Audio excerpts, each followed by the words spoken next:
दादा, आम्ही सर्वसामान्य शिवसैनिक आहोत. त्यामुळे मला वाटतं की ऑपरेशन टायगर आणि इतर कुठल्या गोष्टी या संदर्भात आम्हाला काहीच कल्पना नाही आणि आम्ही त्या संदर्भात भाष्य करणं सुद्धा योग्य ठरणार नाही. आम्हाला ऑपरेशनचं माहिती नाही, परंतु शिवसेनेचा ढाण्या वाघ, शिवसेनेचे टायगर हे एकनाथ शिंदे साहेब आहेत हे मात्र आम्हाला नक्की माहिती आहे. राहता राहिला विषय, विरोधक जी बोंबाबोंब आता करतायत, मला त्यांना एकाच वाक्यात ठणकावून सांगायचंय की तोंड सांभाळून बोला, अन्यथा तोंड फोडायचं कसं असतं हे शिवसैनिकांना खूप चांगलं माहिती असतं. आधी आपण आत्मपरीक्षण करा, हा उद्रेक काय असेल काय नाही, अन्यथा यांची अवस्था अशी होतीये की उम्रभर गालिब में यही भूल करता गया, धूल चेहरे पे थी, मैं आईना साफ करता गया. आधी स्वतःचा चेहरा आरशात बघा, हेच मला त्यांना सांगायचं. कुठेतरी खासदारांच्या मनात खदगद आहे म्हणून असं दिसतंय.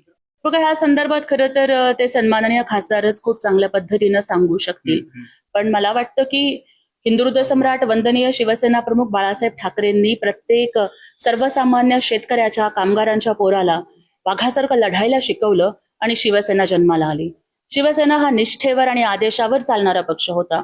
पण आज मात्र उबाठा गटाची इतकी केविलवाणी अवस्था का झाली की त्यांना आणाभाका घ्यायला लावताय, तुम्ही लेकरांच्या डोक्यावरती हात ठेवून शपथा घ्यायला लावताय, तुम्ही कुलस्वामिनी आई तुळजाभवानीची शपथ घ्यायला लावताय, तुम्ही बॉन्ड पेपरवर लिहून घ्यायला लावताय आणि तरीही माणसं तुमच्याकडे टिकत नाहीये. तर एवढी दारुण अवस्था का झाली याचं एकदा त्यांनी आत्मपरीक्षण करावं. यावरून संजय राऊतांनी अशी टीका केली आहे की जुन्याच हमी भावामध्ये खासदारांची खरेदी 15 कोटी रुपये ऍडव्हान्स दिले गेले असताना हमी भावात खरेदी. हे बघा, खर तर माणसांना किंमत नसते, माणुसकीला किंमत असते, हेच उबाठाला आणि संजय राऊतांना नाही कळालं. अरे, माणसं पैशाने विकत घेता येत नसतात, निष्ठा पैशाने खरेदी करता येत नसते. त्यासाठी माणुसकी लागते, संवेदनशीलता लागते. अगदी मग दुसऱ्या पक्षाचे जरी खासदार असले तरी त्यांच्या अडीअडचणीमध्ये, कोणी हॉस्पिटलमध्ये ऍडमिट असलं तरी त्यांची विचारपूस करण्यासाठी धावून जाणारं हळवं मन असावं लागतं, जे आमचे नेते सन्माननीय एकनाथजी शिंदे साहेबांच्याकडे आहे. ते प्रत्येकाच्या मदतीला जातात. मदतीचा हात एकनाथ आहे, आमचे साहेब दिलदार आहेत, आमचे नेते दिलेर आहेत. आणि म्हणून आज आपण बघतोय की त्यांच्या पाठीमागं फक्त काही खासदार उभे राहत नाहीत दादा, काही आमदार उभे राहत नाहीत, तर चांद्यापासून बांद्यापर्यंतचा सर्वसामान्य शेतकरी, कामगार, लाडक्या बहिणी या एकनाथ शिंदे साहेबांच्या नेतृत्वासोबत उभ्या राहत आहेत. मला वाटतं this is a real Operation Tiger. Ambadas Danve म्हणतात की त्यांच्या खांद्यावर बंदूक ठेवली जाते. हे सगळं भाजप करते, शिंदेची एवढी ताकद नाही.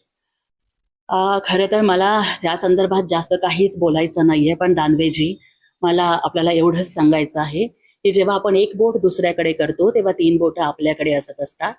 की बघा, म्हणतात ना की वाघाची शिकार करण्यासाठी फितुराचा खांदा वापरून चालत नसतो, त्यासाठी खांदा निष्ठावंत लागतो, शिकारी जातीवंत लागतो. जे करायचं असतं, लढायचं असतं, त्यासाठी वाघाचं काळीज लागतं. जे वाघाचं काळीज माननीय एकनाथजी शिंदे साहेबांच्याकडे आहे.